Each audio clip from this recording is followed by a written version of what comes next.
Suplementos alimentares, mitos e verdades. Esse é o nosso assunto de hoje do Espaço Saúde. Os suplementos são preparações destinadas a complementar a dieta e fornecer nutrientes que podem estar faltando no organismo.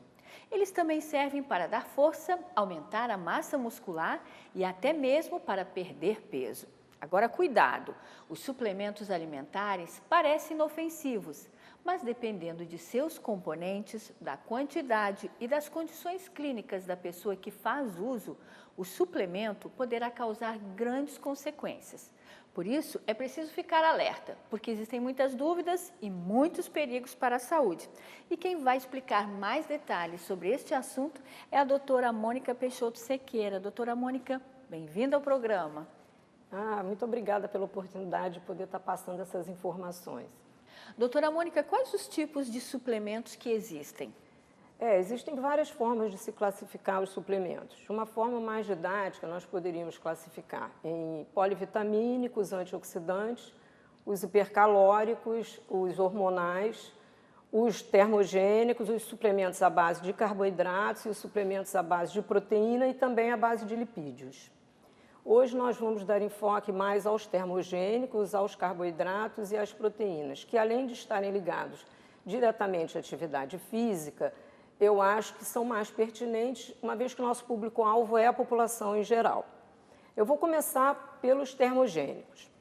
Os termogênicos, como o próprio nome diz, termogênese, geração de calor, geração de energia. Então, são suplementos utilizados para melhorar, dar mais energia e mais pique. Então, eles têm normalmente dois usos mais frequentes. O primeiro é nos tratamentos e acompanhamentos de emagrecimento, porque uma vez que eles dão mais energia, eles aceleram o metabolismo, com isso levam a uma queima calórica maior.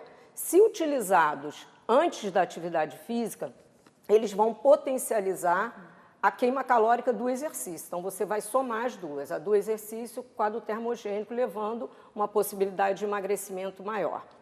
E a outra situação é no sentido de dar mais energia, mas de melhorar o seu rendimento no treino. Então, é você fazer com que o seu treino possa ser mais forte em intensidade e mais duradouro, porque os termogênicos, eles reduzem a fadiga durante o treino. Então, com isso, você vai conseguir treinar mais tempo e melhor. Mas existe um alerta a ser feito no caso dos termogênicos. Exatamente por esse efeito de acelerar o metabolismo, eles podem levar à elevação da pressão arterial, uma aceleração dos batimentos cardíacos e até causar arritmias. Então, não são todas as pessoas que têm indicação de uso de um termogênico. Sempre, como qualquer suplemento, ele deve ser prescrito por um profissional da área de saúde e a pessoa que pretende usá-los deve passar por uma avaliação. Agora, você também tem formas, né? Porque eu gosto de dizer que comida de verdade é sempre melhor, é sempre a melhor opção. Então, você tem formas de acelerar, melhorar a termogênese através da alimentação.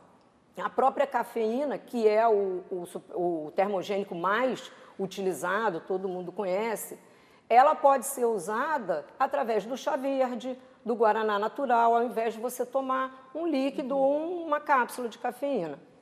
Outros termogênicos naturais é a canela também, que é muito fácil de ser usada, porque ela pode ser polvilhada no café, no mingau, no leite, numa fruta e vai acelerar o seu metabolismo. Também temos a pimenta, que tem o mesmo efeito, e o gengibre.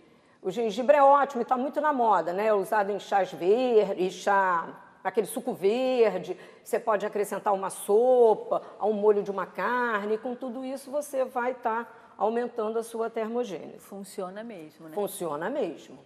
Em relação aos outros? O suplemento à base de carboidratos, que também são bastante utilizados. Mas, ao contrário do que as pessoas pensam, os suplementos de carboidratos, eles só têm indicação de serem usados intra-treino, durante o treino. Ou seja, você não usa um suplemento de carboidrato pré-treino, antes do treino. Antes do treino, o que a gente usa é comida. Então, é como todo mundo sabe, se você vai treinar, se você vai fazer uma prova, você come carboidrato, é macarrão, é pão. Esse é o estoque de carboidrato que você precisa no treino através da alimentação. O suplemento de carboidrato, ele é usado no treino, assim, sempre em treinos de média ou forte intensidade.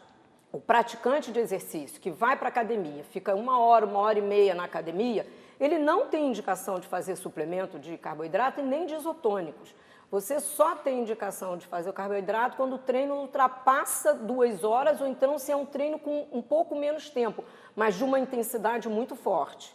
Senão, eles não têm indicação. Geralmente são usados na forma de gel, né? Porque o praticante de exercício, o atleta, ele vai usando, é um saquinho, um sachêzinho de gel e aquilo que vai manter, né, a energia para ele continuar o treino, porque o carboidrato é o principal combustível para o nosso músculo. Porque é um treino mais pesado. Mais pesado, aí você teria. Agora, se o seu treino não é pesado e ele não dura mais do que 2 horas, não há indicação de fazer uso do carboidrato. Qual seria o outro, doutora Mônica? O outro seria, então, os suplementos à base de proteínas, que são disparados os mais famosos, né? Os praticantes de exercício em academias. Hoje, a utilização de suplementos proteicos é feita assim, de uma maneira até indiscriminada. Os suplementos de proteína, a principal indicação deles é a reparação muscular. Quando você treina, você tem um desgaste no músculo, você provoca uma inflamação no tecido muscular e o suplemento de proteína, ele vai fazer a reparação daquele músculo para que você possa treinar no dia seguinte sem que esse treino de hoje impacte no treino de amanhã. Então, essa é a principal função dele. Mas ele é usado muito hoje em academia com o objetivo de ganho de massa magra, né? Então, hoje as pessoas utilizam muito o suplemento proteico para ganhar massa magra, para ficar mais forte, com a musculatura mais aparente, ficar mais sarado.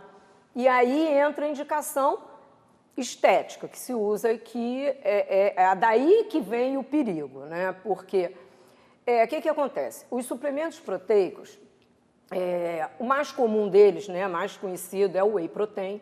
O whey protein, ele é um concentrado do soro do leite. Normalmente, uma medida de whey protein fornece em torno de 25 gramas de proteína. Ele tem outras fontes proteicas de whey também. As pessoas que têm intolerância à lactose ou que têm alergia à proteína do leite podem usar o whey de ervilha, de arroz, de carne, de cereais. Tem várias fontes proteicas. Mas o que acontece? Você usa a quantidade de proteína, né, a recomendação que a gente tem de proteína para um indivíduo qualquer é de 0,8 a 1,2 de proteína. Em média, 1 grama de proteína por quilo por dia. Então, um indivíduo de 70 quilos normal teria uma indicação na sua dieta de 70 gramas de proteína. Cada dose de whey protein tem 25, em média, 25 gramas de proteína. Muito frequentemente, você encontra pessoas que fazem uso de 2 scoops de whey protein. Aí já seriam 50 gramas de proteína. Normalmente, esse indivíduo que usa o suplemento proteico, ele também faz uma dieta hiperproteica, com esse objetivo do ganho de massa magra. Então, ele come muito ovo, muita carne, muito leite, com esse objetivo. Então, vai haver um excesso de proteína. Quem elimina essa proteína em excesso é o rim. Então, o rim vai ficando sobrecarregado, né? Com essa quantidade, ao longo do tempo, vai havendo uma sobrecarga. E essa sobrecarga começa a comprometer a função renal. Aí começam as consequências. Né? Exatamente. Agora, recentemente, a Sociedade Brasileira de Nefrologia lançou um alerta sobre isso. A quantidade de pessoas jovens com comprometimento renal. Por não se detectar muito facilmente, por quê? Quando você faz os exames de screening normais, né, que você avalia a função renal, que é a ureia, a creatinina, não detecta a lesão inicial. Tem que ser um exame mais... Então, é silencioso. Quando você faz o diagnóstico, aquele comprometimento já está avançado. Então, já vai ser bastante problemático. Inclusive, há profissionais hoje que falam em um boom de hemodiálise em 20 e 30 anos, haverá um boom de hemodiálise em adultos jovens. Isso em função desse uso de suplementos? Do abuso, eu diria, de proteínas, porque os suplementos associados a dietas hiperproteicas que estão muito na moda, né?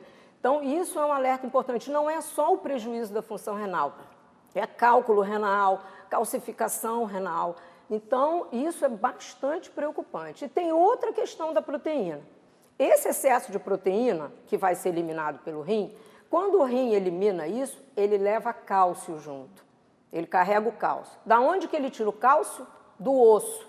Aí entra outro problema. Outro problema, porque ele vai tirar cálcio do osso, o osso vai ficar desmineralizado, né? Vai ficar mais fraco, e aí você vai também assistir um quadro de adultos jovens com quadro de osteoporose, com todas as complicações, né? De risco de queda, fratura. Então, é bem preocupante essa situação. Eu acho que precisa haver um alerta, como eu falei nos termogênicos também, todo suplemento deve ser tomado com orientação de um profissional de saúde. E hoje em dia existe uma média do número de pessoas que fazem uso desses suplementos, doutora? Existe. No Brasil, existe uma estimativa de 2% da população, o que daria aproximadamente 4 milhões de pessoas fazem uso de suplemento, sendo que 65% desses suplementos são proteicos. E a faixa de idade, 80% das pessoas que usam estão entre 20 e 30 anos. Agora, em relação à prescrição, o que deve ser levado em conta na hora da prescrição de um suplemento? Bom, vários aspectos são importantes no momento que você vai avaliar a prescrição. O sexo, a idade, né, o peso, a composição corporal, o tipo de atividade física, a duração do treino, o horário do treino, tudo isso tem que ser levado em conta.